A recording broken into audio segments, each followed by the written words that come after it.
Tantor Audio, a division of Recorded Books, presents The Killer's Wife by Susan Furlong, narrated by Perry Daniels and Daniela Acitelli.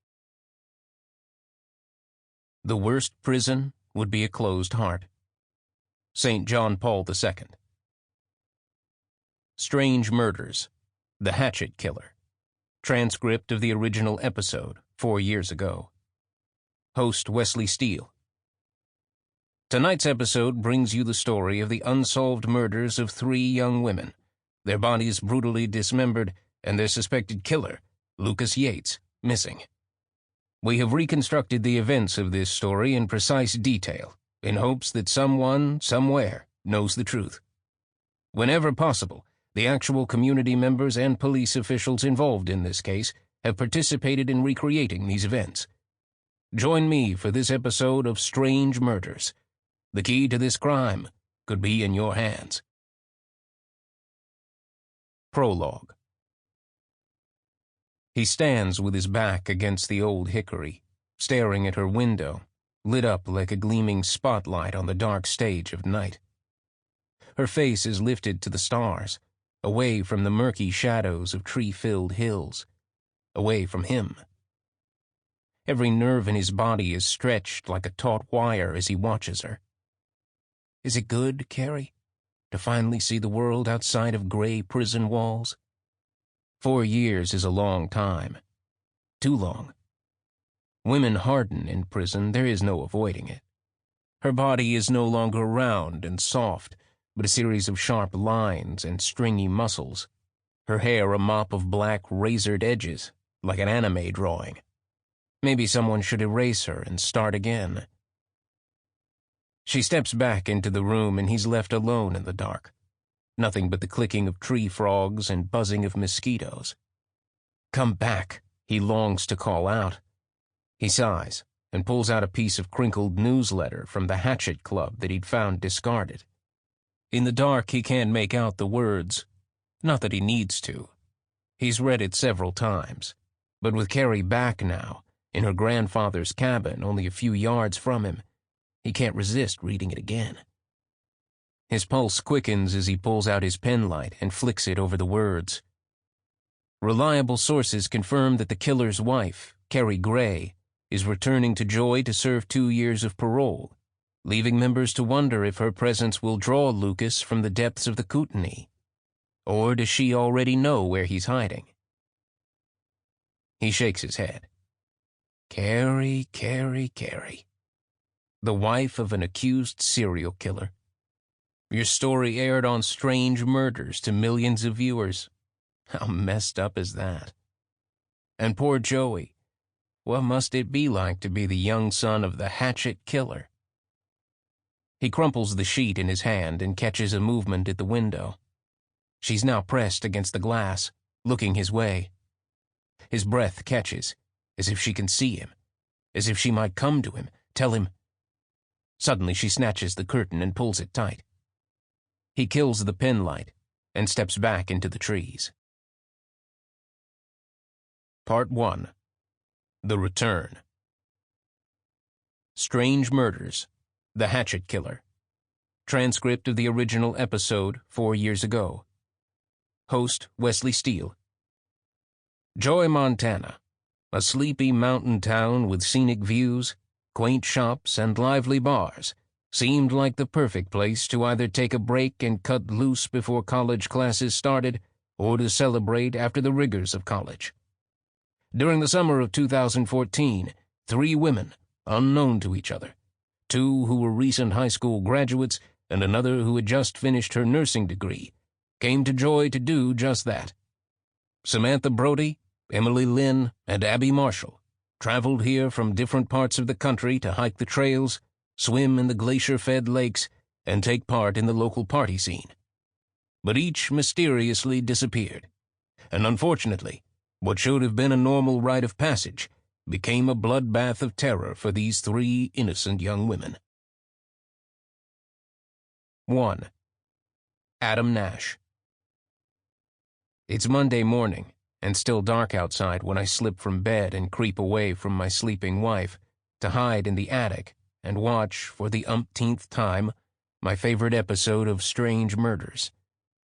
Lucas Yates, the Hatchet Killer. 3 bloody murders all in one summer. The year was 2014, and back then the story was a blip on my radar. News lost amid bigger headlines. ISIS, Robin Williams' suicide, the Ebola outbreak. A dreary year in the news, but I paid little attention to any of it. At 22, I lived a self-absorbed life thousands of miles away in Chicago, on break from my college classes, partying and hanging out with Miranda, my then girlfriend, now wife. What did Lucas Yates and the women he murdered in Joy, Montana have to do with me? Nothing. Until the story became an episode on Strange Murders.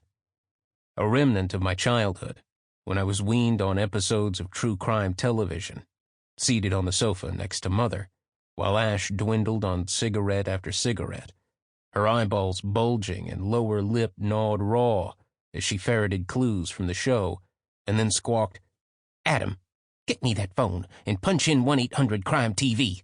I need to tell those idiots a thing or two about investigating crime." Her claim to her authority resulted from the day she called in a tip that led to the capture of Wayne Cox, wanted for the murder of 2 store clerks in Skokie. She'd recognized his profile in line at the local gas mart. "I'd know that birthmark anywhere." And when he left, she followed him to the parking lot of a cheap motel down the street and called the cops. Turns out she was right. He was holed up there, hidden in plain sight. The story exploded in the news. Local woman helps bring killer to justice. Reporters came to the house to interview Mother. I warm at the memory of the frenzy of activity, photos, and questions, and the man from the local news channel with a mic in his hand. We recorded the news that night on our VCR, and in the days that followed I replayed the tape over and over, rewatching the part where Mama mentioned me on camera. "My little armchair detective," she called me, like we were a team, like I'd helped somehow, and I was hooked. Obsessed, more like it. Mother never had much gumption, not enough to abuse me, nor enough to neglect me. We simply existed together. 2 bumps on the sofa, until that single moment when she'd coupled us in that public glory, sparking our relationship, the flame growing until a burning desire to please her raged inside me. Anything to recapture that fleeting gleam of pride in her eye. It's the reason I became a cop, and the reason I eventually left the force, but that's another story. Not a happy one either. But in the end, when the cancer had about eaten up both of my mother's lungs, I spent as much time as I could with her, watching another one of our favorite shows, Strange Murders. The Hatchet Killer was the final episode we saw together. I'll never forget what she said that night as she coughed and wheezed, every breath an effort.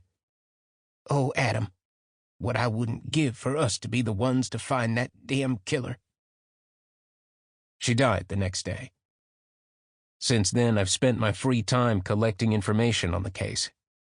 Just like this most current news article I found on a late-night internet dive into the life of Lucas Yates.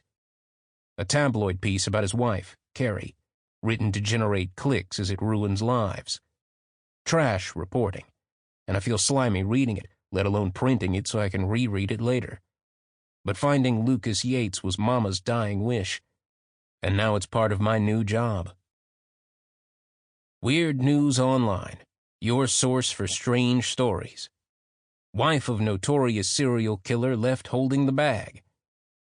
Accused Montana serial killer Lucas Yates is suspected of murdering at least 3 women during the summer of 2014, dismantling their corpses with a hatchet and spreading their body parts across the Kootenai forest.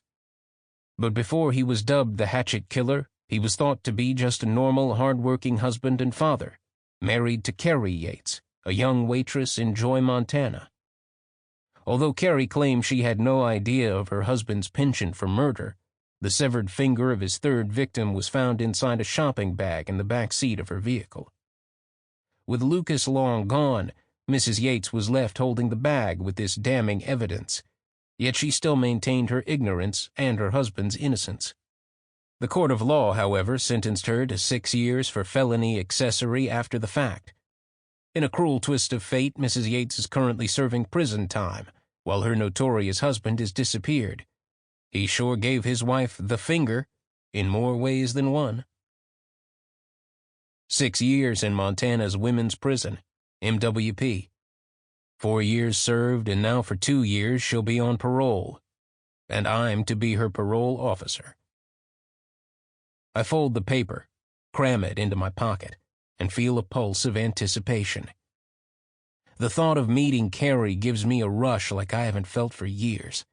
Something intensely cerebral, yet primal.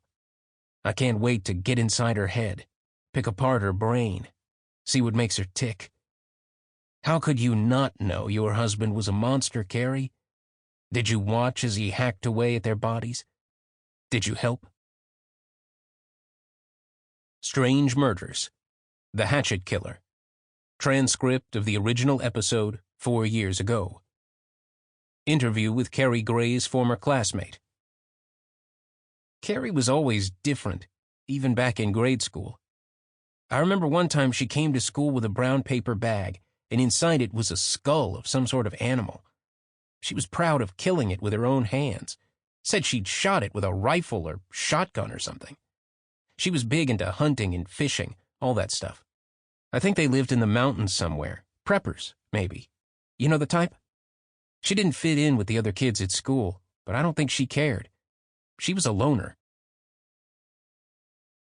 2. Kerry Grey. Coffee is still warm in the pot, so I pour 2 mugs, in case Pops wants another, and meet him outside by the creek. His shirt is off, and it's the first time I noticed just how much his bulky frame has diminished these past 4 years. He's leaner, more angular. Still, at 70, his arms move with sinewy precision as he hurls the blade into the wood. Thwack, thud, thwack, thud. He sees me, stops, and flings the blade at the stump, burying the wedge to the haft. "Thank you." He reaches for the mug. "Just what I needed. Got about a half-cord of wood that needs splitting and bundling this morning." I nod, and my gaze follows Boone, our dog, as he wanders over the gentle slope of our land, past Joey's tree house and the small barn for Pop's woodworking, through a clump of blossoming fruit trees, and to the chicken house, where he sniffs the perimeter. Beyond our land, the trees of the Kootenai line up like thousands of dark arrows piercing the sky. The quietness here is deafening. I rub my shoulders, roll my neck, and breathe in thin, pine-scented air, willing my nerves to calm. That spark of light I saw last night. "Kerry?" I blink. "Yeah?" "I was asking how you slept." "Okay, I guess." I look away again, shrug. "I'm glad you're home." His voice is gentle, quiet. The little girl in me wants to be engulfed in his arms, warm and safe. Instead, I say, "I'm only staying until I'm off parole. You know that, right? Everyone knows me here. It's that damn show. Everyone's seen it. It's too hard on Joey to have people talking about us all the time. I'm going to save some money and take him somewhere and start over again." "Forget about that show. Forget about other people. You know the truth. That's all that matters." "Yeah, but Joey..." "What about him?" "His dad's a deranged serial killer. All his friends know it, and everyone believes it except him. How many times has he said that his dad's no killer?" "A lot. Just since I've been home. Bet that's what he says all the time. He does, doesn't he? He can't accept that his father killed those women." "I've heard it. School counselor says that he knows it's the truth, but he's not ready to admit it yet. She says not to push him." "School counselor?" Yeah, he sees her once a week. Once a week? I didn't know that. Because I haven't told you yet. It's a new thing. Look, you just got back. Don't try to take on everything right away. A faint chuff, chuff, chuff of helicopter blades beats the air, and Pops shields his eyes, squinting into the sky. Lost hiker. Heard about it this morning on the radio. He sips his coffee, and we both stare at the woods quietly, looking anywhere except at one another. How did we get this way, Pops and me? Talking seemed easier before, behind plexiglass. I saw a light at the edge of the woods last night, I finally say.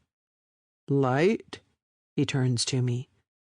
Something small, glowing, just for a second, then it was gone. A trick of moonlight glinting off animals' eyes, likely. You've been locked up so long you forgot what night's like on the mountain. Maybe. I suck in a ragged breath. There's a cliff of fear I dangle over every time there's a news story about a woman gone missing or a runaway girl. They say he's still out there. Some folks think they've spotted him. Others say it's his ghost haunting the woods. And there's this club in town. Don't pay attention to none of that. Stories, that's all those are. It's been over 4 years. Even if Lucas is still alive, he's not coming back. Don't you worry, honey. Yeah, but if he does... His jaw tightens. He's not coming back. I know this isn't easy, what with parole and being back here in Joy, all of this with Joey. But you've got to stay positive. Look at the good things. You're home, you got your son. And you. And me, he smiles, and his smile pulls me back from that cliff. Don't get tripped up by your past. Thank the good Lord for what you have and look at this like the first day of the rest of your life. Okay? I mull that over. The first day of the rest of my life. That's right. And you can start by getting Joey off to school. He sets his coffee mug aside and picks up the splitter again. The conversation is over. I toss the rest of my coffee into the weeds and take one final glance at the surrounding woods. I can't shake the feeling that Lucas is still out there, lurking somewhere in the darkness of the Kootenai, watching me. The ride to school was quiet. I tried, but Joey responded to my questions with barely more than a grunt, then asked to be dropped a block from the school. Now, as I push my way through the hall, I'm surrounded by students shouting, laughing, swearing even. Intercoms buzzing, chairs scraping, lockers clinking, all cloaked in the smell of sweat, disinfectant, and bubblegum lip gloss. Suddenly, I'm 7 again, back in Mrs. Sill's second-grade room. It's show-and-tell time, and I'm cross-legged on a colorful rug with a crumpled paper bag in front of me as I patiently wait my turn. I'm small and knobby, with brown tangled hair and eyes too big for my face, and I always smell of wood smoke and wind and stand out in my feed store jeans and flannel shirts. But today I have something special to show, something that will make the other kids like me better. Finally, Mrs. Sills points to me, and I yank it from the bag, flashing it around the circle of scrunched faces. A skull with antlers, a small buck, and my first shotgun kill. All smiles, I ask. Isn't he a beauty? Killed him myself. Pops helped me skin and boil the head. One girl's eyes, rounded with terror, flit between me and my prized trophy as she points and shrieks, "Killer Kerry!" Soon the others join in, until the whole room fills with chanting, "Killer Kerry! Killer Kerry!" My new nickname. It stuck. and came back to haunt me years later over what others figured to be a much smaller souvenir. A finger. Still haunts me today, both the name and the finger. A shiver threatens. Some claim that I've lived up to my childhood nickname. Even now, as kids look my way, bending their heads and whispering, I'm afraid I'll hear that name. I don't. But what I do hear are words like mother and prison and murder. They float through the air and hover like a dark cloud. Updating Joey's emergency contact information seemed like a simple task, but I underestimated Joy's small-town mentality. Even some of the mothers slouch in the shadows of the hallway, lolling like dogs, their thumbs flying over their phones as they too shoot dark glances my way. Their texts, I imagine, to be far more cutting than any words I hear from the kids. OMG, Killer Kerry's back. WTF is she wearing? And her poor son. The lead mom, the head of the pack, stands with her back against a locker, her eyes shredding me, my institution-cut hair, my supermarket clothes, my hardened face. And I'm reminded of my first time walking the prison yard, new and vulnerable, fresh meat. Careful, Kerry. Turn your back and she'll shank you. Or worse. I lower my gaze and keep moving. Inside the school office, the secretary stands guard behind the counter. She's a round woman with puffy eyelids and a double chin. I tell her my name, and she flinches, her dark mauve lips popping into an O as she expels a squeaky gasp. I explain that I need to update Joey's emergency contact information. She passes me the obligatory forms and, without a word, turns and disappears through the door marked Administration.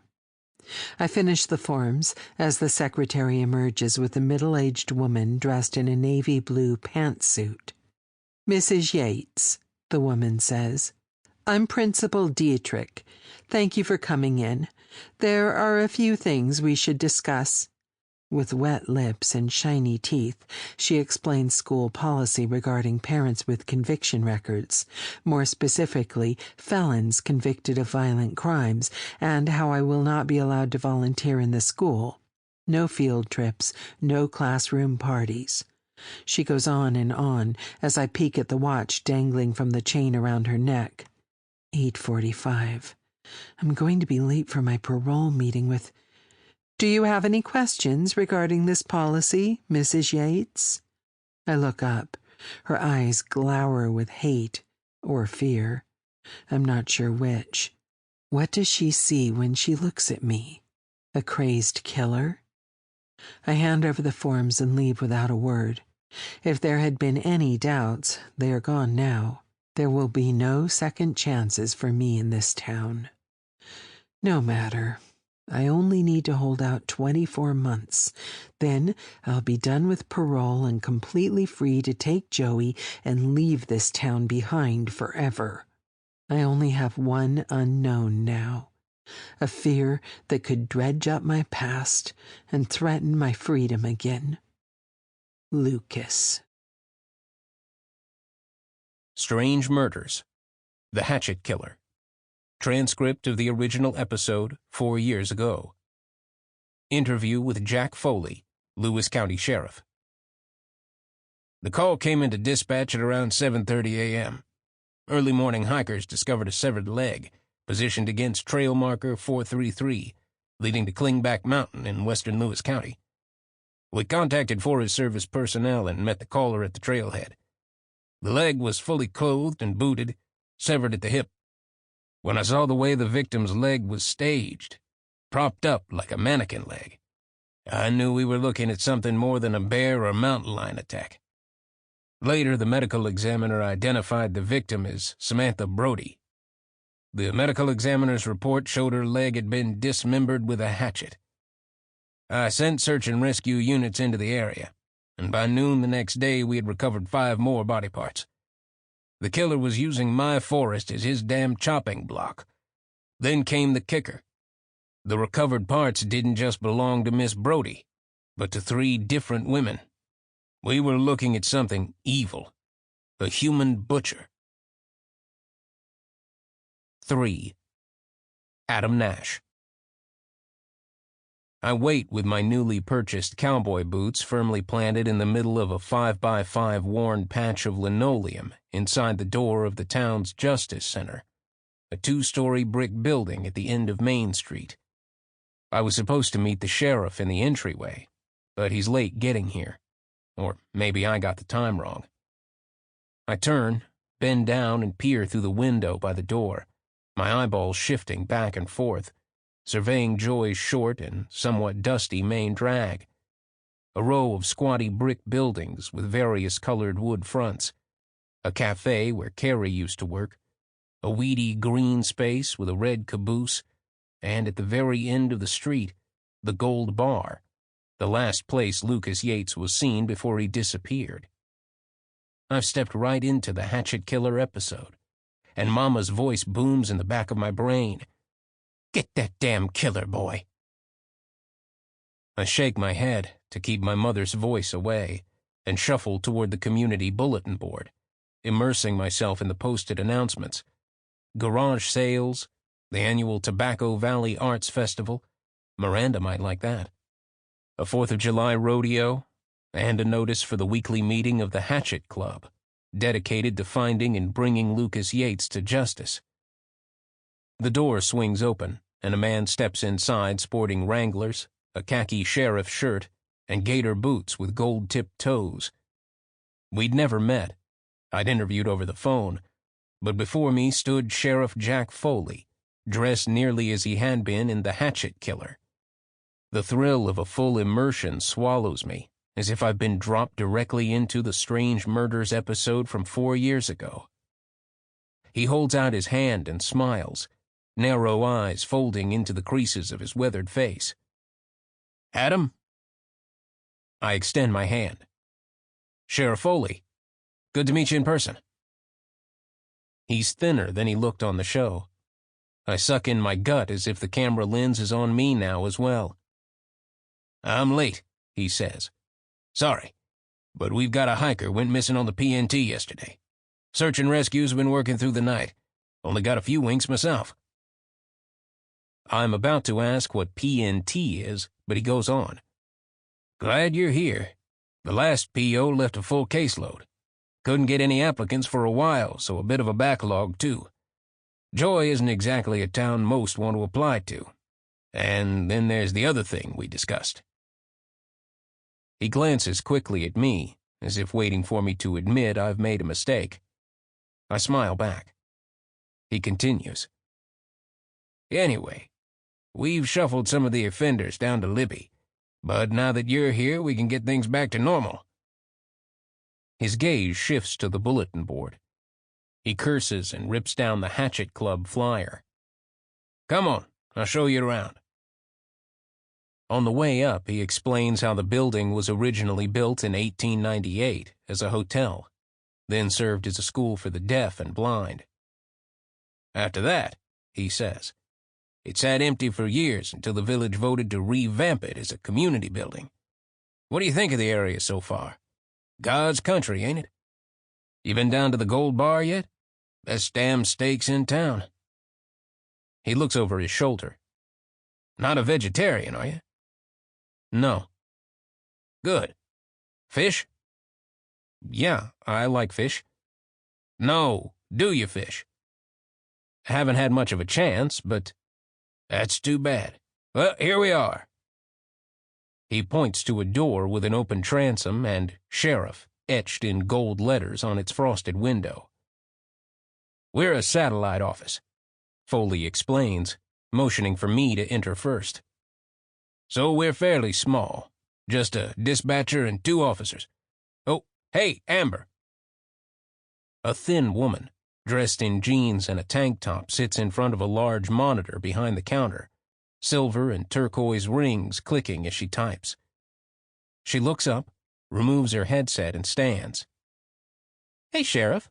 Been crazy for a Monday morning so far. That missing hiker has stirred up the wackos. There's been... Sample complete. Ready to continue?